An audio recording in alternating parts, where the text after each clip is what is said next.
I'm Tom Culver, and I'm one of the co-organizers of the conference. And one of the critical things that we were worried about in doing the intelligent systems is that it might evolve into a algorithm discussion at some point that would lose a lot of people in our research.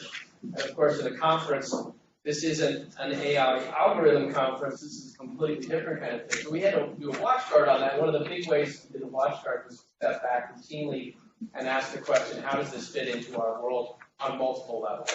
So these sessions right now are the steep sessions, the social, the ethical, the economic, political implications of this intelligent systems future that we're thinking about. And what was unique when I started that I didn't really fully appreciate, of course, you hear about self-driving cars and whether they're going to choose to run the bus off the road or, whatever. I had that sort of general sense that there was something besides just the technology at play that was going to call into question how these technologies might play out, who gets to decide, whatever.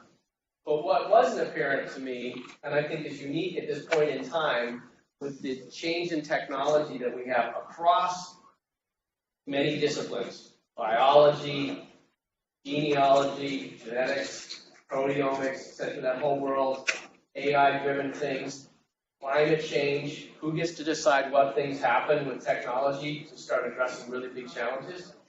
These are really complex issues, and they involve a lot of different. So we had to get to some of these complex issues, and that's really hard. So I am so glad we have people who spend a lot of time thinking about ethics, help guide our thinking about this. Really super excited to have these two ladies here. Nita Farahany is with Duke, and she has helped us from the beginning. I learned yesterday you're a close friend of someone in our group, which I didn't know about, which is great. So we're bringing friends and family in. I just had Jay, who's a close personal friend, speaking over there. We have Nita here, and then we have Jenna Hayes, who's been helping as well. And she was instrumental in getting our modules organized, doing the research. We couldn't have done this session. We couldn't have done the modules on ethics without Jenna's help, without Nita's guidance. And so we're really privileged to have someone who's coming from a completely different world to come help us think about this. So I'm really excited to have them get going. And they've got a sort of a plan on how they're going to go, and they will guide you through that. But I'd like you guys to welcome Nita and Jenna.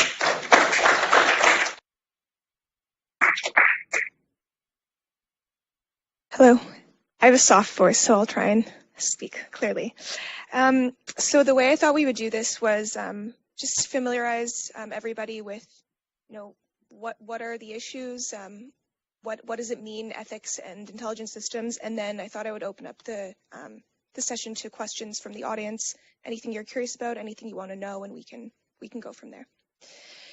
So what do we mean exactly when we say ethics and intelligent systems? The opposite. See, I'm not very good at technology, but... Do you want to talk a bit about what you do? Yeah, I'm going to. Yeah. Okay.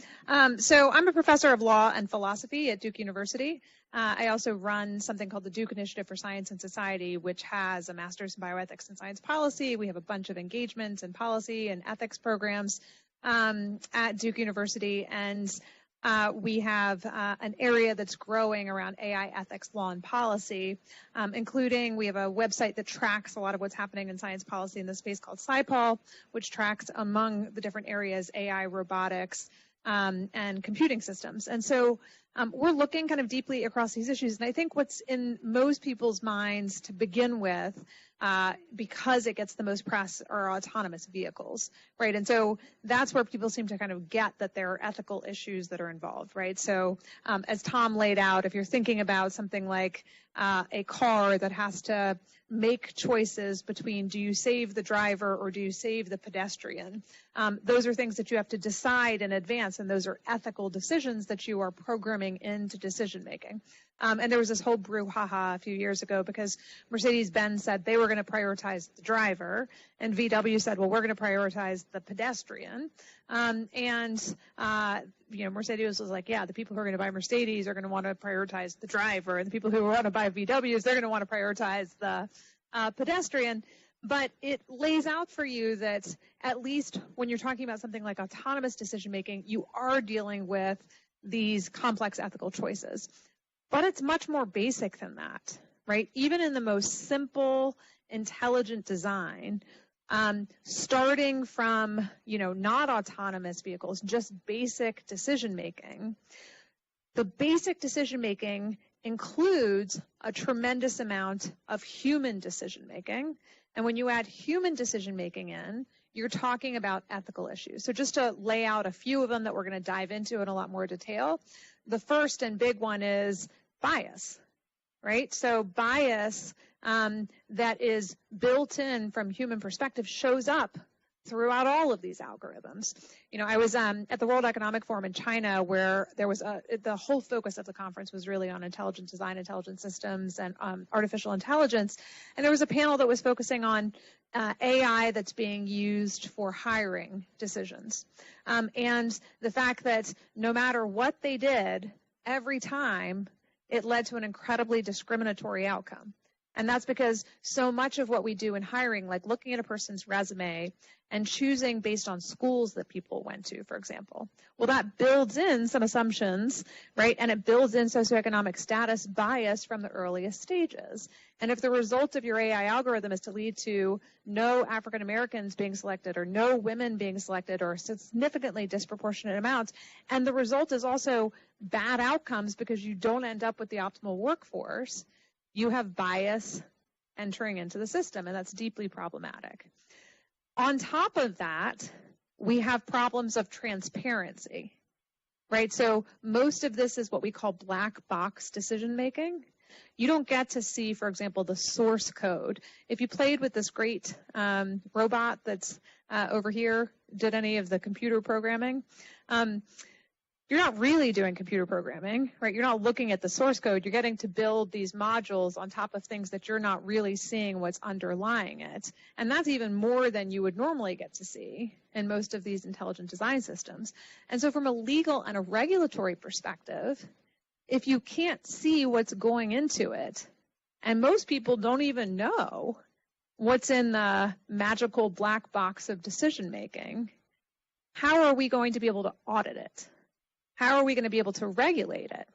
If you take, for example, Watson for healthcare, I was at a conference recently with the people from IBM and the people from FDA having this really interesting and complex conversation about the FDA saying, well, we have to know what goes into it to be able to regulate it.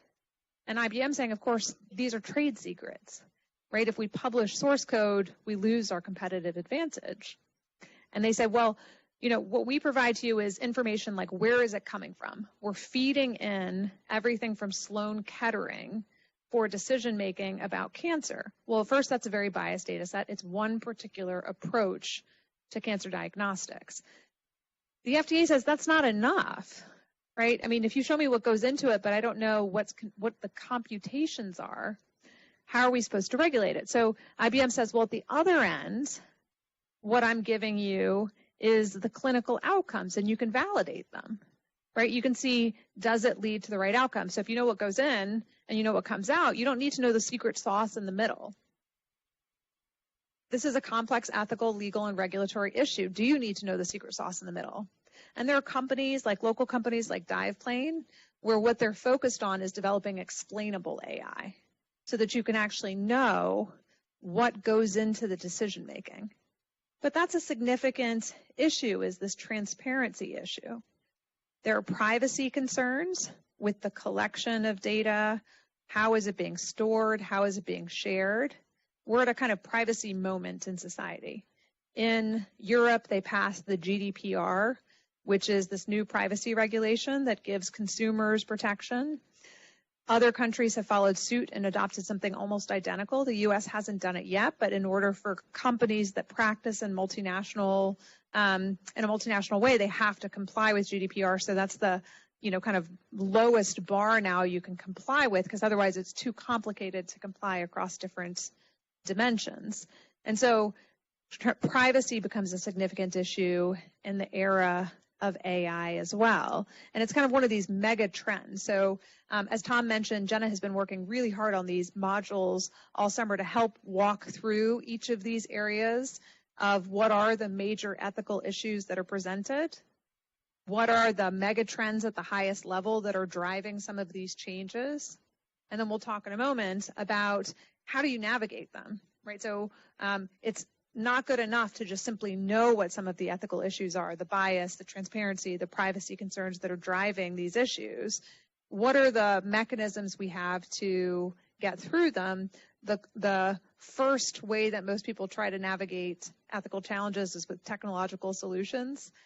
So, you know, on these panels that we're talking about hiring AI, there are companies that are developing auditing AI to audit the algorithms to detect the bias. Well, that's great, but they also have bias and they also have problems in them. And so technological solutions alone are not sufficient usually to deal with ethical and legal challenges, but they help. You can have a multitude of different ways of doing so. So that's a brief intro to it. And jump in at any time, right? I mean, this is a conversation. Ethics and legal and regulatory issues are best had as a conversation. So if anything piques your interest as we're speaking, just jump in. We'll also leave plenty of time at the end, but jump in and have a conversation. Yeah. I think that's right, which is we have to draw the line somewhere, right? I mean, so when you're talking about, I mean, it's a great question. So when you're talking about computing systems, we can go back to the earliest bits and bytes, right? I mean, and you introduce a separate set of issues, which is there are cybersecurity issues, which are also significant ethical concerns as well. How do you know that your system has actually not been infiltrated by, you know, external agents that are manipulating and changing and even feeding data in? On that note, we'll come back to the Reddit feeds that, you know, created the incredibly racist AIs that just spit out all kinds of information. If you guys saw those. The question of how far you go back depends on the context of what you need, right? What is it that you're trying to achieve? So in the FDA context, if what you're trying to achieve is clinical decision-making and adequate clinical decision-making, the reason IBM, of course, says the only thing you really need to know is the input and whether or not the output is validated. In some ways, that's true, right? I mean, if you know that the clinical decision-making is sound, right, and you have a huge data set of sound, there are a lot of drugs that we don't know how they work in the human body. But what we do know is that they are effective in treating disease, and we can measure that by safety and by efficacy. And so we have proxies that get at the things we're trying to decide. And so in the same way, we're not going to be able to go back to the earliest bits and bytes. We may not be able to validate in every instance that cybersecurity is entirely secure against any sort of external threats, but you are going to need to know it is secure enough for the majority of threats that you're trying to deal with. And you want continuous validation, and then you want aftermarket validation, right? Building on this kind of FDA context, if you're looking at a drug, you don't stop the moment that it hits the market from collecting data about adverse events. You continue to monitor and get aftermarket data. The same thing has to be true with intelligent systems and intelligent design, because anything that comes out of algorithms may evolve over time, particularly with machine learning. And that evolution over time needs to continuously be validated. So you put mechanisms into place to continue to validate the outcome. But it's challenging because it's an entirely new world for regulatory oversight, which isn't to say that there aren't analogies that we can draw from. And I think that's what we're going to talk about next, is what are some of the mechanisms, right? Yeah, I was actually going to ask you if you could elaborate on some of the validation mechanisms and just in different domains, whether it's safety or, you know, efficacy or any of those sorts. So I'll back up to say AI is new, but these problems in technology and ethics are not, right? I mean, we've been dealing, every time there's a new technological innovation, everybody says, everything's different, except it's usually not, right? I mean, there are some differences, and the questions are, what are the unique risks that are posed by the new kind of technology that you're dealing with? So my background in law and philosophy, you know, the moniker that I often, you know, advertise who I am is I'm a bioethicist. In that what I do is help opine on cutting edge issues in technology and what the ethical and legal issues are. And what we largely do is draw by analogy. Say, well, you know what, synthetic biology introduce some of these same problems. Suddenly we can introduce synthetic organisms into the environment. You know, to what extent are they human? To what extent do they have personhood? To what extent do they have Rights. These are all the kinds of questions we have to ask with AI as well. If we ever get to broad AI instead of narrow AI, right? Narrow AI is what we have now. This vision of a fully autonomous AI, eventually gets us to that broad AI concept. Somewhere in between, there's going to be questions that are difficult about personhood and rights and whether or not there are moral welfare interests that these entities that we've created have. There are going to be questions about who do we hold responsible, right? There's the coder, there's the company, there's the people who interact with it. There are so many different people who touch the technology along the way, and something goes wrong. Who's responsible? And those are all questions that we can draw on from analogy. Bioethics has a deep history, and it follows an approach called principlism. There are a set of principles of bioethics. It varies by country. Really, just there's kind of Eastern and Western approaches to this. Eastern bioethics is community focused, and Western bioethics is individual focused. That's the kind of roughest kind of approach to it. That means sometimes you're going to have differences in how people in China would address these questions of ethics than people in the United States would address these same questions of ethics. But there are pretty well-established approaches for how you would navigate them. And to deal with kind of the broadest level of them, all of which are built into the module that you can pick up and read and kind of, go a little bit more deeply into if you're interested. But I'd say each of these are context specific, and the questions that people who are really focused in AI ethics are looking into right now is what's unique?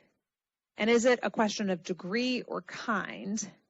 And, a lot of people are focusing on the fact that this is the fourth industrial revolution, that there are going to be massive disruptions and displacement of individuals. Jobs are going to change. What's appropriate education is going to change. Vocational training probably isn't going to make a lot of sense for people going forward because vocations will be replaced quite easily, and broad-based education is necessary. But the biggest picture of this is it's context specific, and so we can't talk about it just in generalities. You have to say, here's the specific problem I'm facing, how do you navigate it? And you draw from principles of bioethics and analogies to be able to work through it. So because I love analogies, I'll start with an analogy. Every country right now in the world pretty much has a brain initiative that is studying the human brain and trying to make advances in better understanding the human brain. Many of them have very consistent goals of what they're trying to develop and achieve. And there's redundancy, and that's not that efficient given at a global level we're trying to make breakthroughs on what's happening in neuroscience. It's not really a race to who gets there first. It's for us to enhance our overall knowledge in society. So all of the brain initiatives have as part of them an understanding that neuroethics is essential. And so we just had a meeting in South Korea that was sponsored by the Kavli organization and Kavli Institute to create an international bridge across all of the brain initiatives. And now there's an international brain initiative that has representatives from each of the different brain initiatives across the different countries to try to create an organizing force. The first international conference on AI is currently being planned with a number of different international actors because every different, country obviously is working on these problems of intelligent systems and AI. And so that there's been some planning meetings already for the first international Congress to try to bring people together, and the UN is being helpful in trying to organize that so we can deal with some of these ethics. You're not going to end up with a global ethics, right? Because still you're going to have Eastern and Western looking differently at the same issues. And that's going to have some differences in terms of data protection and privacies. It's going to have some differences in terms of what it means to value the individual versus value the community, right? If you're willing to sacrifice the individual for the betterment of community, that's going to have different outcomes than what you build in. But it will at least try to harmonize those differences, understand those differences, and try to put best practices into place so that people don't have the complexities of navigating the system without people really coming together to think about it. And I think it's going to be early in 2019 when we have the first International Congress on AI. Yeah. And there have already been a number of those proposed. And so I think you're absolutely right, which is oftentimes what you have is sort of soft regulations, right, or self-regulation, a recognition of international agreement around codes of conduct, which may lead to different outcomes in different countries, but best practices will be followed, right? So this is the best practice with respect to data protection, understanding that there are variances and differences in how countries regard some of those things, but helping people to navigate it and the researchers holding themselves to a particular standard of conduct. So absolutely, I think that's one of the things that people are looking into. Some people have proposed already. It's early days for, I think, a really robust one. And one of the things I think people are trying to figure out is, you know, this is a huge, it's not really just a field, right? It's a infrastructure technology that affects every part of our economy. And when you think about that, it's different than a lot of other technologies that are not quite as transformative across all of society. And so whether or not a single unifying code of ethics or a single unifying code of responsibility makes sense when there may be vastly different applications in different contexts, may call for differences by sector, even though there's some principles that will probably govern across all of it. Yeah, I just want to add, even when thinking about, you know, how to validate certain methods, the output is might work for something like clinical decision-making or any sort of cancer treatment recommendations from a system. But if you're looking at something like prison sentencing, output isn't going to be enough. It's not going to be justifiable. So that just shows you how, you know, transparency requirements are going to be different for very, you know, specific applications. It's a complicated area, definitely. Yeah, so I mean, I think that's right, which is thinking about the magnitude of the decision that you are deferring to AI and how that impacts your life. So my lab right now at Duke, we're trying to figure out the extent to which people will trust AI in different contexts. And so whether it's education, prison sentencing, healthcare decision making, advertising to you and selecting which Netflix movie you should watch tonight, military decision-making, threat detection, cybersecurity detection, you know, you name it, it's on the list. And the questions that we've posed to people, and we're just in the pilot phase of this, are things like, okay, assume that you have been convicted of a crime. You come before a judge or AI for sentencing. Which would you prefer? What do you guys think? What would you prefer? All of you who would say, I would choose the judge, raise your hand. Right now. And all of you who say, I would choose the AI, raise your hand. Okay. For those of you who would choose the AI, why would you choose the AI?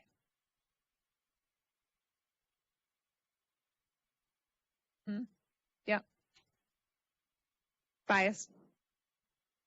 Yeah, we're curious as to whether or not there will be some demographic breakdowns for people who would be more likely to choose the AI versus the judge today. You know, inherent discrimination that we already know exists within the system, whether or not people would think that AI will be less biased. Right now, AI, we don't have really good auditing of it, right? So for the rest of you who said that you would choose a human decision maker, why would you choose the human decision maker? Yeah. Right.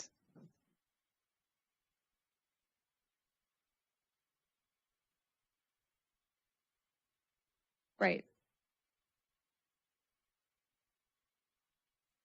Well, you can appeal your AI decision making to another AI probably, but yeah. Sure. So Jenna's going to quickly lay them out, and let me give you the context before she does. So as I mentioned, Eastern and Western are a little different. They're really just different in the individual focus versus community focus of it. The rest of the principles remain the same, and these are principles that exist across all of bioethics. So if you start a bioethics problem, when we teach in our Master's in Bioethics and Science Policy program, we start by teaching people the principles and where they came from, and then how you would apply those principles in context. So the principles, these actually came from the Presidential Commission for the Study of Bioethical Issues, which Nita worked on. The 5 principles are public beneficence. Oh, and I'll just add that for each sort of major ethical issue, some are more relevant than others, so I can also go through those. But to start off, public beneficence, which focuses on maximizing public benefit while minimizing public harm. It just really refers to the duty of society to promote research and practices that benefit everybody. Responsible stewardship refers to the obligation, the communal obligation to show concern for those who lack representation. Prudent vigilance, which involves the systematic assessment of benefits, safety, and security of technology. And the continuous assessment of its use. We talked about validation methods, for example. Individual freedom and responsibility. That asks entities to innovate and create in morally accountable ways. In the U.S., it's a very encouraging environment for different industries to innovate and progress and advance science and technology. And so it's basically asking to do that in responsible ways. Democratic deliberation encourages collaboration and public discussion between industry and stakeholders. And the last one is justice and fairness, which calls for the distribution of benefits across society. Now, these are lofty goals, right? It sounds like, okay, well, how do you put those into practice? And part of what the module offers for you is working through those to see how you actually put those into practice in every individual case, because the idea is you start with the goal of maximizing those principles. And while I would love to take credit for it as if we issued it from the Presidential Commission of the Study of Bioethical Issues, it goes back about a half a decade earlier than us.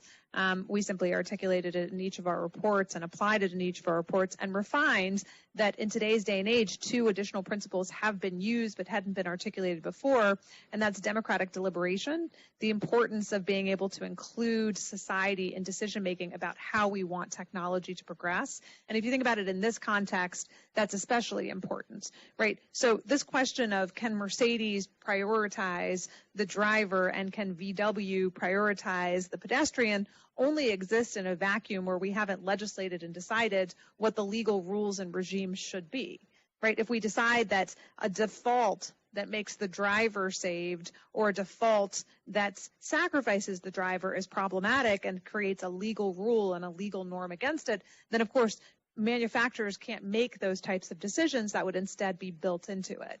And so when you're thinking about public beneficence, when you're thinking about maximizing social benefit, some of those ask these questions of how do you then decide some of these more granular issues and how do you apply it in the context of these more granular issues? You're looking at a question. Yeah. Not when it comes to sentencing. So the reason I put sentencing out there, so already there is COMPASS, which is used for decision making for parole, for bail, and goes into sentencing. Now, it's not leave it to the AI to decide. It actually is providing information to judges right now to influence their decision making. But we have statutory sentencing factors that you're supposed to take into account that are a numerical system, right? And it's here are the mitigators, here are the aggravators that are supposed to lead to a calculation in order to try to create a level playing field so that it's not your suit looked nicer, you had a nicer, more pleasing voice in the courtroom, and you seemed to be, more genuine than the person next to you who's being decided.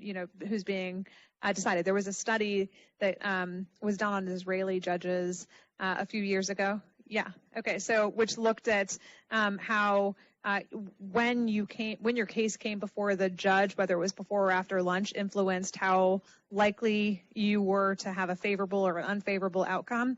Hungry judges are worse, I think, than not hungry judges. I can't remember exactly which way.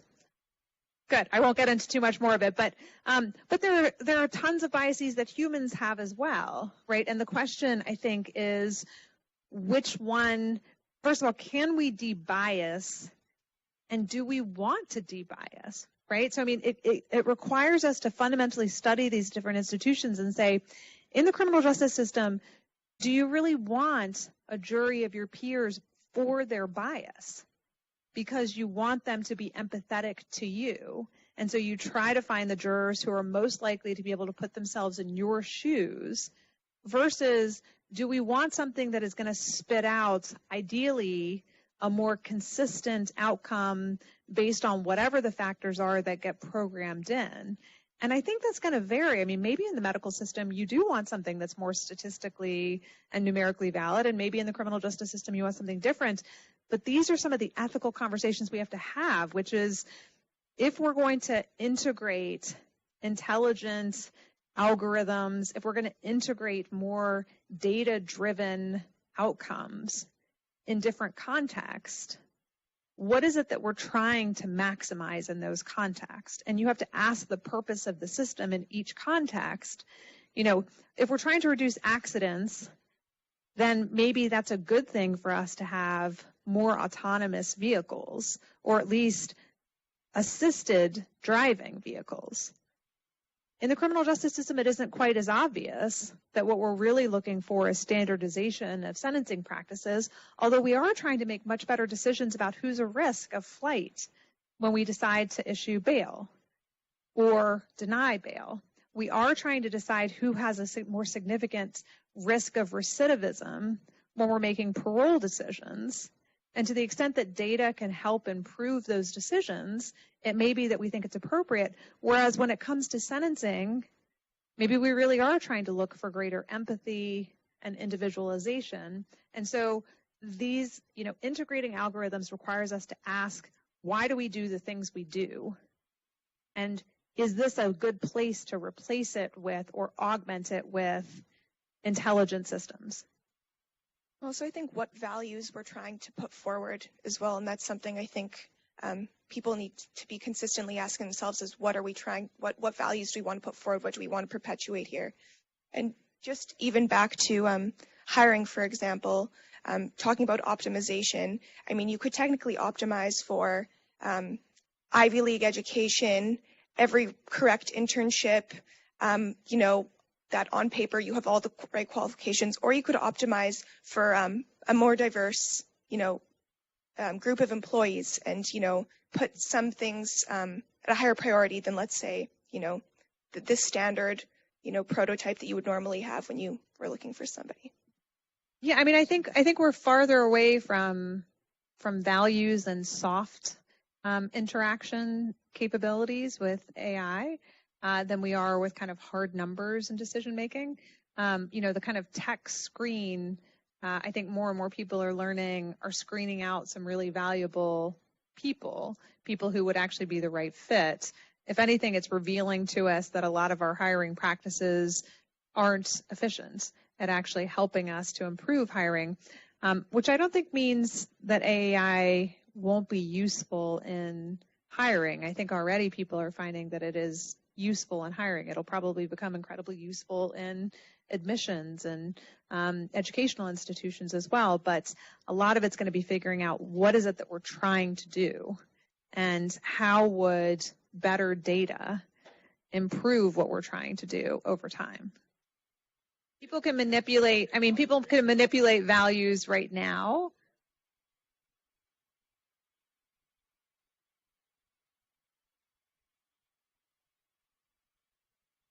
Yeah, and I give that example to say in early days of a new technology, a lot of times you do have these market manipulations of different outcomes, much more pronounced in this context than we see in other contexts because ethics is built in all the time. It just hadn't been as transparently built into the kinds of decision making that we're now having to grapple with as people truly explicitly make the choices up front. I mean, if you look at actuarial data, a product is likely to harm 1 in a million customers. That's already built in. People assume that they're going to have a products liability claim and that the benefit to the vast majority of people is worth the one person who's harmed. And so we've been making these kinds of ethical choices in manufacturing and decision making all along.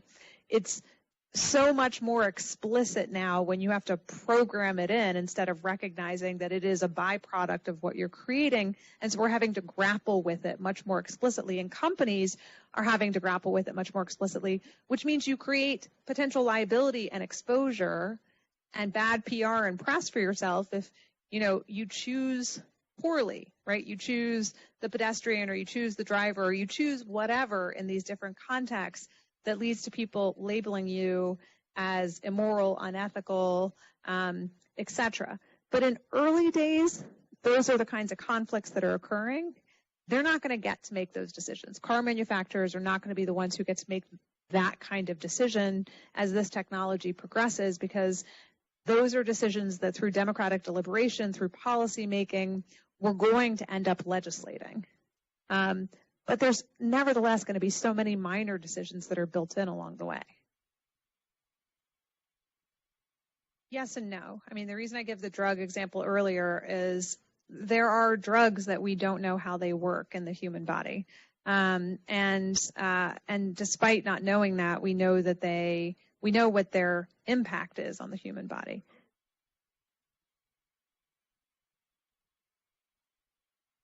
You can, and you can test them in animals, and you can try to figure out what the molecular pathway is. The drug I'm thinking of is Modafinil. Have you guys heard of Modafinil or Provigil? So it's a enhancement drug that improves concentration and wakefulness. Some people use it for jet lag or for sleep shift disorder. And we know that it makes people more wakeful. We know that it works on the brain, but they're not quite sure if the way that it works is by increasing the rate of firing in the prefrontal cortex of the brain or in some other way enhancing wakefulness. Now, they know it works on the brain, right? They know you can test it in animals. You can get a lot of information even if you can't get the precise mechanism. We know a lot more about that drug, even though we don't know how it works, than we know about a lot of algorithms. And we know less and less with machine learning over time. Even the person who wrote the source code cannot explain what it's doing. And that's where it's trickier and different, is that, we haven't created, except I raised synthetic biology and synthetic organisms as an example, which is one of the real challenges in that space, is that if you create a synthetic organism, you don't know if it will evolve. And so if you put it into the environment and you create something like a kill switch so that it doesn't, wreak environmental disaster, you don't know if it will evolve just like life evolves in a way that would mean that we can't be able to control it and it will destroy ecosystems. Our answer has been to not allow an environmental release, because until we can figure out how it's controllable, we're not going to release it. AI is well past that at this point. With machine learning, we're already well past that, because there's, you cannot explain how it comes up with the solution that it does. You can just test the inputs and the outputs. And so it's more complicated in that ways, even though there are some analogies we can draw from. And I think what we're trying to grapple with and figure out is how much do you need to know? And of course, that's going to vary by context, which is if safety and lives and freedom and health are at issue, you may want to know more.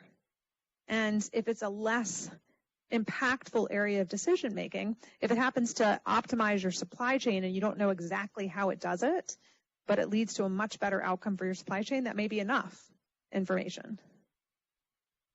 Yeah. So let me respond to your Leahy response, which is I consider a lot of that the show of policymaking rather than the actuality of policymaking. So, the FDA not only has experts who work there, but every time that you have a new drug that's approved, you have a new section of individuals who are called, who have the expertise, who evaluate the 100,000-page NDA, the new drug approval application that has been submitted, and all the studies and all the data, and they understand the data. They provide advice to the section it provides advice then to the section chief, who goes to the commissioner of the FDA. You have within agencies, our kind of fourth branch of government, a tremendous amount of expertise, not just in the people who work there, but the people who come there and who advise in the different areas of policymaking. So don't worry as much about the questioning of Zuckerberg, even though it is concerning how little scientific and technical knowledge we have in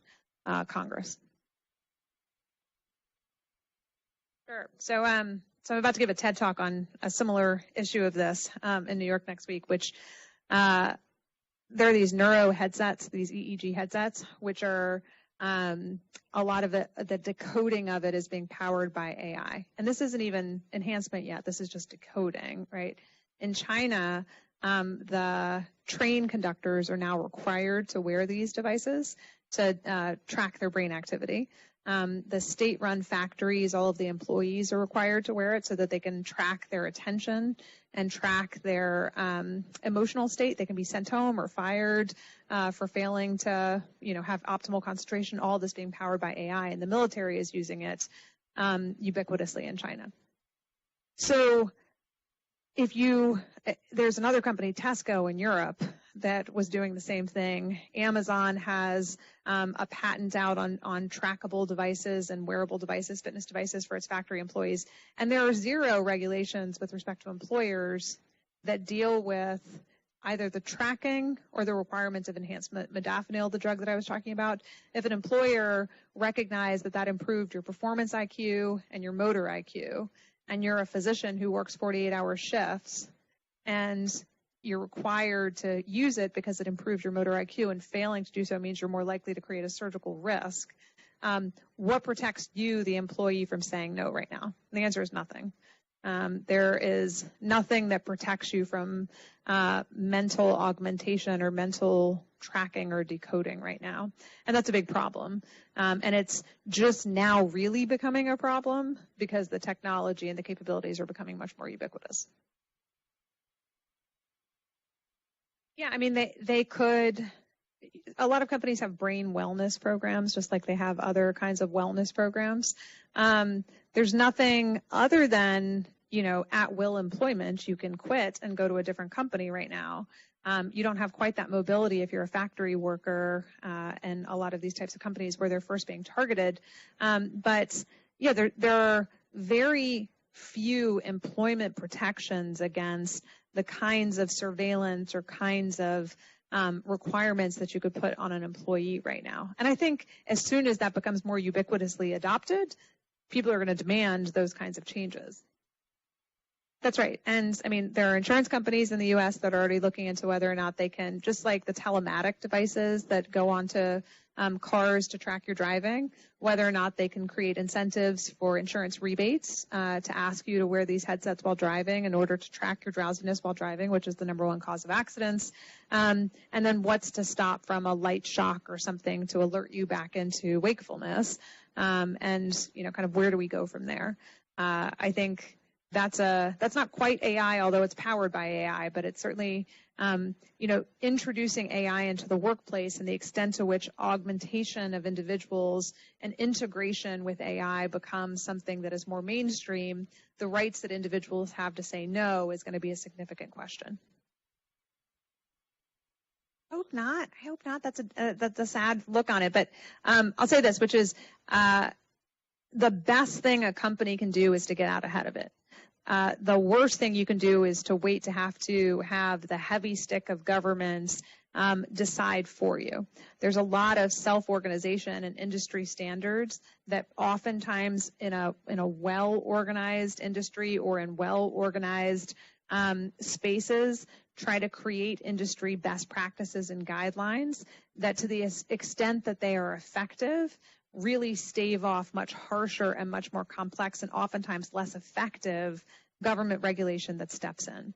The way that some companies are already doing that, the way that some research teams are already doing that, is embedding ethicists in the company. There are ethics advisory boards. I sit on several ethics advisory boards that companies have started to create. The ethics advisory boards are a great way to have a team of experts who come in, meet regularly, just like scientific advisory boards. An ethics advisory board does the same thing and can help navigate a lot of these different issues, can help a company adopt a code of ethics, can help organize across other ethics advisory boards to create such a thing. And having, your legal counsel be the chief ethics officer, they probably don't have the expertise, even though you want your legal counsel to be working closely with whoever you have as your ethics officer if you bring in an ethics officer. But what I've noticed in most companies is that the chief counsel is really helping to organize and oversee the ethics advisory board so that they're really serving a function of the chief counsel being able to call on the ethics board at any time and get advice, and also convene them to help them get out ahead of some of these issues. So I think best advice is get out ahead. And I'll say that to Tom's question, which is, can ethics ever get out ahead? The answer is yes. It's not always a catch-up game. You can certainly forecast where a lot of things are going, and staying ahead of it, and even just imagining here's the dystopian future, here's the utopian future. How do we stave off the dystopian future? Staying ahead of, the ethics. We're not at broad AI yet. That doesn't mean we shouldn't be thinking about it. Doesn't mean we shouldn't be trying to figure out how to navigate through these spaces so that we have an answer on how the best practices of technological development can occur.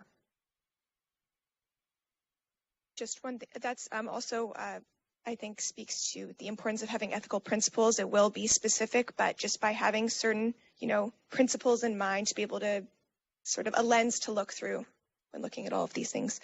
One thing, I think we're just about done. I just wanted to advertise that I'm doing a sort of mini workshop tomorrow morning at 8:15. I'm going to be going through 3 different case studies, or 2, depending on the amount of time we have. I'll be looking at hiring and recruiting applications, autonomous vehicles, and privacy and surveillance. A lot of the different issues we talked about today, and in a more, a more detailed, a deeper dive. Yeah. Let me plug that, because it's the best way to really get a handle on all of these issues is to do a deep dive through a few of those case studies. Thank you all.